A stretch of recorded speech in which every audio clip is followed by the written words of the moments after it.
A gente tem um sistema agroalimentar que não foi pensado para alimentar pessoas. Ele foi pensado para gerar lucro e usar o alimento como uma mercadoria. Isso é o que se disseminou no mundo inteiro, não é só no Brasil, né? O Brasil tem um papel estratégico porque ele produz esses alimentos. Não é de se espantar que, se o comércio internacional de alimentos fosse interrompido da noite para o dia, a maioria dos países teria dificuldade em alimentar sua população seguindo as recomendações de uma dieta saudável e sustentável. Um estudo realizado por pesquisadores na Alemanha e no Reino Unido examinou a capacidade de 186 países de alimentar suas populações usando somente a produção doméstica. Apenas um país preencheu os 7 grupos de alimentos essenciais: frutas, verduras, proteínas vegetais, laticínios, peixe, carne e carboidratos ricos em amido. Foi a pequena Guiana, que fica espremida entre Brasil, Venezuela e Suriname, bem ao norte da América do Sul, e que tem uma população de pouco mais de 800 mil habitantes. O resultado do estudo surpreendeu muita gente, principalmente ao indicar que o Brasil não consegue produzir o suficiente de verduras e peixes.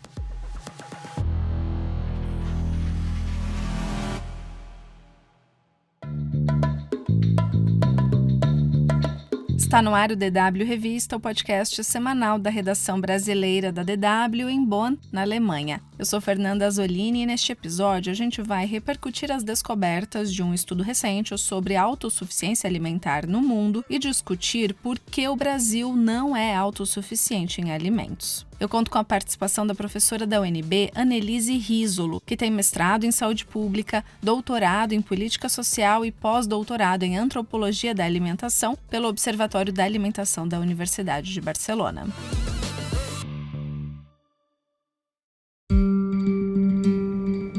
A pesquisa que eu citei no início do episódio foi feita pelas universidades de Göttingen, na Alemanha, e Edimburgo, no Reino Unido, e publicada recentemente na revista científica Nature Food. Os pesquisadores examinaram a capacidade de 186 países de alimentar suas populações usando apenas a produção interna e levando em consideração as recomendações da dieta Live Well, elaborada pela Organização Ambiental WWF. Essa dieta enfatiza proteínas vegetais, verduras e grãos integrais e propõe uma redução de alimentos ricos em gordura, sal e açúcar.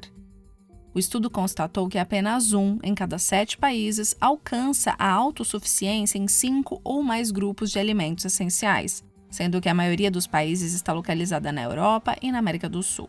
Um dos pesquisadores explicou que a baixa autossuficiência não é automaticamente algo ruim. Os países podem não ter chuvas adequadas, solos de qualidade ou temperaturas estáveis para a produção suficiente de alimentos, o que torna as importações economicamente sensatas. No caso do Brasil, de acordo com o estudo, nós produzimos o suficiente de 5 das 7 categorias: frutas, laticínios, carne, carboidratos ricos em amido e proteínas vegetais, mas não o suficiente de verduras e peixes. E essa informação chamou a atenção de muita gente nas redes sociais da DW quando a gente publicou um vídeo sobre o assunto. Annelise Risolo, obrigada por participar desse episódio, porque, afinal, o Brasil não é autossuficiente em alimentos. Eu acho que tem uma coisa que a gente valoriza pouco quando tenta entender essa história, que é a seguinte: a primeira é a contradição evidente, que é o que surpreende vocês, do Brasil ter uma produção tão grande de alimentos, ser considerado o celeiro do mundo, e internamente a gente não conseguir repercutir essa lógica de distribuição e acesso. O que faz o Brasil não ter autossuficiência, em grande parte, é o modelo agrícola que ele tem, que está voltado para a exportação. Não é uma prioridade. A história nos ajuda a entender na seguinte perspectiva: o Brasil se origina enquanto um sistema político, toda a base do desenvolvimento social que o Brasil teve, e aí a gente vai lá para trás, no início, na colonização, está muito conectada com a lógica da exportação. O que move todas as estruturas de produção de alimentos que a gente tem no Brasil não é o abastecimento interno, é alcançar determinados padrões para conseguir exportar. Que aí a gente entra na esteira do agronegócio, né, e de todas as flexibilizações que a gente faz para conseguir atender os padrões que são demandados pela Europa, Estados Unidos, China, né, o mundo inteiro. É a grande discussão do agronegócio no Brasil. Toda vez que você vai tentar fazer um enfrentamento, qual é o argumento que desmonta tudo? Ah, mas ele é o que garante o PIB, ah, mas ele é o que dá muito emprego, né? Mas a gente precisa romper um pouco com essa estrutura para conseguir olhar melhor. Se a gente não tiver a segurança alimentar nutricional como um eixo de desenvolvimento, você fica muito limitado, porque na disputa do econômico com o social, a gente perde, porque a ordem é regida pela lógica do lucro. Ainda que a gente tenha um conjunto de políticas, o apoio dos movimentos sociais para fazer esse debate, isso não tem garantido uma capacidade de financiamento, de planejamento que olhe para a sociedade brasileira. A sociedade brasileira que se beneficia disso é aquela que tem recursos financeiros para conseguir dar conta desse modelo que é muito acima da capacidade de sobrevivência básica. E aí a gente fica com esses dois Brasis, como eu digo, né? Um Brasil que é fissurado pela linha da desigualdade social, aonde eu tenho acesso a algumas coisas, e outro que tem acesso ao que sobra disso, e que é toda essa lógica dos ultraprocessados, o alimento barato, que não tem qualidade nutricional. A grande contradição é, o Brasil pensa o sistema alimentar a partir do que sobra, do excedente que fica do modelo de importação. Voltando para a pesquisa sobre autossuficiência em alimentos, ela cita um cenário hipotético sobre o que aconteceria se da noite para o dia os países tivessem que se alimentar apenas da produção doméstica. O estudo cita pandemias, tendências nacionalistas, enfim, disrupções nas cadeias de abastecimento. E a conclusão foi que apenas a Guiana seria autossuficiente em todos os grupos de alimentos. Annelise, discussões como essa de autossuficiência têm se tornado cada vez mais frequentes, né? Mesmo num mundo globalizado como o que a gente vive hoje. Antes da pandemia e desses colapsos que começaram a acontecer, porque guerras a gente sempre viveu, né? Mas essas coisas climáticas, teve um outro fato que chamou muito a atenção, que foi a greve dos caminhoneiros. Ali eu acho que a gente teve um primeiro tensionamento para perceber o nível de dependência que a gente tem de outros lugares. Quem trabalha com essa temática da segurança alimentar e nutricional, que é o meu caso, já há muito tempo discute essa perspectiva, porque a globalização foi uma ruptura nesse caminho, né? A gente trabalhou muitos anos nessa lógica de fortalecer as agriculturas, a soberania de cada país. E, de repente, quando a globalização chega, isso do ponto de vista econômico, obviamente, captura esse debate e cria, acho que fortalece o que a gente chama dos sistemas longos de produção, né? Você vai estar jogando investimento público também para alimentar essa rede que cria essa dependência. 50 anos atrás, a gente já vem sinalizando que isso tem um limite, exatamente pelo próprio modelo capitalista mesmo. Você vai desterritorializando a sobrevivência e aí você fica à mercê, que é o nível de dependência política que você fica dessas trocas e que vão apagando a cultura, apagando a memória, apagando os saberes. Eu acho que a gente não vai, e a ideia não é essa, retomar o que no passado a gente vivia, porque a gente tem outra estrutura. Mas essa ruptura nos coloca outro desafio. A Guiana, especificamente, que você me falou, eu também fiquei muito curiosa e não vi nada, pelo menos divulgado, que sustentasse isso. Tem um comentário interessante que talvez ajude a gente a entender, embora seja insuficiente, eu acho que teria que ter mais elementos para isso. O nível de desenvolvimento que os países têm hoje está muito conectado a essa capacidade de tornar permeável esse fluxo da globalização, né? Então, quanto mais desenvolvimento econômico, mais dinheiro você transita nisso. Talvez a Guiana, por não ter essas estruturas tão azeitadas, ela tenha conseguido internamente garantir alguma subsistência específica, que não coloca ela numa condição de soberania, né? Porque eu acho que tem outros aspectos políticos ali que travam o processo. Outra coisa que chamou a atenção nesse estudo é que as deficiências de proteína vegetal parecem ser generalizadas no mundo todo. Tem um fundo histórico ou cultural nisso? Isso é muito interessante. Para mim, tem dois elementos aí. Primeiro, que é cultural. Acho que tem um peso da cultura que é pouco valorizado, inclusive nas orientações ligadas ao Ministério da Saúde, a toda essa estrutura que a gente tem. Por quê?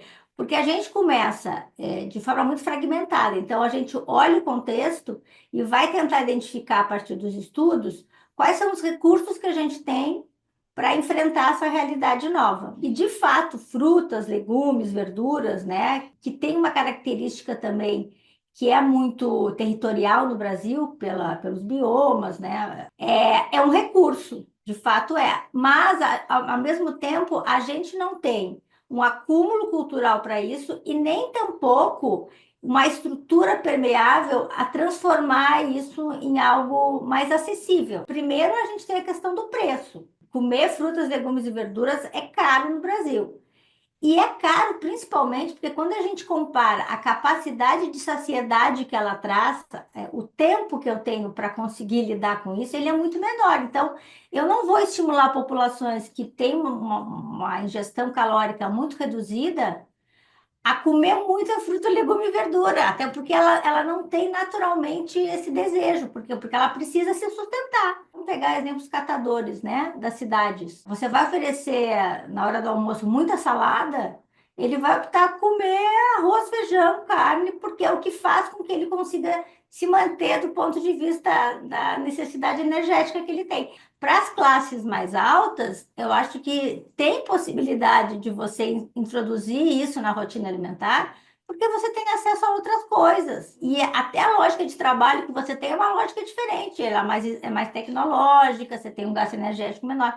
Agora, para as populações que não têm acesso, é uma outra conversa. E acho que uma coisa interessante, Fernanda, que talvez ajude a entender o cenário, que eu acho que é mais complexo, quando a gente olha daqui para trás das estratégias que a humanidade, vamos botar assim, o mundo, né, elegeu como politicamente viáveis para combater a fome, a gente tem a seguinte perspectiva: em determinado momento, depois da Segunda Guerra Mundial, a indústria, junto com a própria Revolução Verde, que foi a expansão do uso do agrotóxico, da monocultura, do agronegócio, ela foi adotada, mesmo que tacitamente, porque eu acho que não teve uma política que traduzisse isso, né? Como uma estratégia para combater a fome. Então, o que que ela fez? Ela começou a disseminar loucamente, e uma relação de dependência também com o sistema alimentar do mundo inteiro, a base da produção de alimentos a partir do agronegócio. Isso gera o ultraprocessado. Então, o industrializado barra ultraprocessado. Você começa a ter um acesso ampliado a esse alimento, que é o alimento mais pobre em nutrientes, e isso consegue reduzir os níveis de desnutrição, digamos assim, que era um marcador. Só que ele não garante a qualidade nutricional que a gente precisa para o desenvolvimento humano das sociedades. Então a gente chega num patamar que é isso, a gente expandiu o acesso a um alimento ruim, todo mundo come, mas a gente não conseguiu enfrentar a questão da insegurança alimentar nacional. A gente só muda o cenário. Em vez de desnutrição, tem obesidade. Isso é um elemento essencial da gente considerar, porque veja, quando a gente estava saindo do mapa da fome em 2014, eu acho que o Brasil tinha uma potência enorme de começar a investir na qualidade da alimentação, porque aí todo mundo comia. Comia meio mal, mas comia. E aí a gente retrocede, porque a pandemia vem, os governos mais ultradireita, que não olham a alimentação como um direito humano, retiraram isso da pauta e a gente deu 10 passos para trás. Essa questão do acesso à alimentação é semelhante à da educação. Anos atrás, o foco estava em colocar o maior número possível de crianças na escola. Hoje, a gente se depara com altos índices de analfabetismo funcional, porque a qualidade do ensino e todo o suporte necessário para garantir uma boa qualidade de vida às crianças não acompanharam esse avanço no acesso. Exatamente. E a alimentação escolar que você deu é um ótimo exemplo, porque, veja, a alimentação escolar, se a gente olhar do ponto de vista do direito à alimentação, ela é uma garantia fundamental que as crianças têm que ter, mas imagina a diferença que isso teria se as outras dimensões de acesso que elas não têm, grande parte das crianças no Brasil, fosse suprida com trabalho, renda, escola, educação, moradia, transporte público. Quando a criança fosse para a escola, ela ia estar estudando e ganhando um aporte nutricional para conseguir ficar lá. Na verdade, como esses outros segmentos, eles são muito frágeis no Brasil, a gente não tem emprego ruim, acesso à escola é ruim, a moradia é ruim, a renda é baixa para conseguir alimentar. A escola ganha um lugar que é um lugar maior do que ela de fato precisaria ter, embora ela seja muito importante, né? A criança às vezes vai para a escola nem é para estudar, é para comer. E isso acontece na saúde, na alimentação escolar, na alimentação geral, né? Enquanto a gente não vencer a dimensão do acesso, falar em qualidade é algo muito abstrato. Como é que você vai dizer para uma pessoa que cata lixo que ela tem o direito de comer o que ela identifica como comestível, como comida?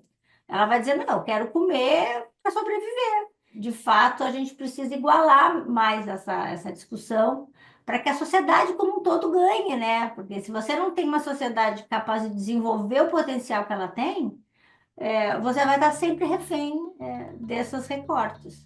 Muito obrigada pela participação, Annelise. A edição desta semana do DW Revista fica por aqui. Deixe nos comentários a sua opinião sobre este tema.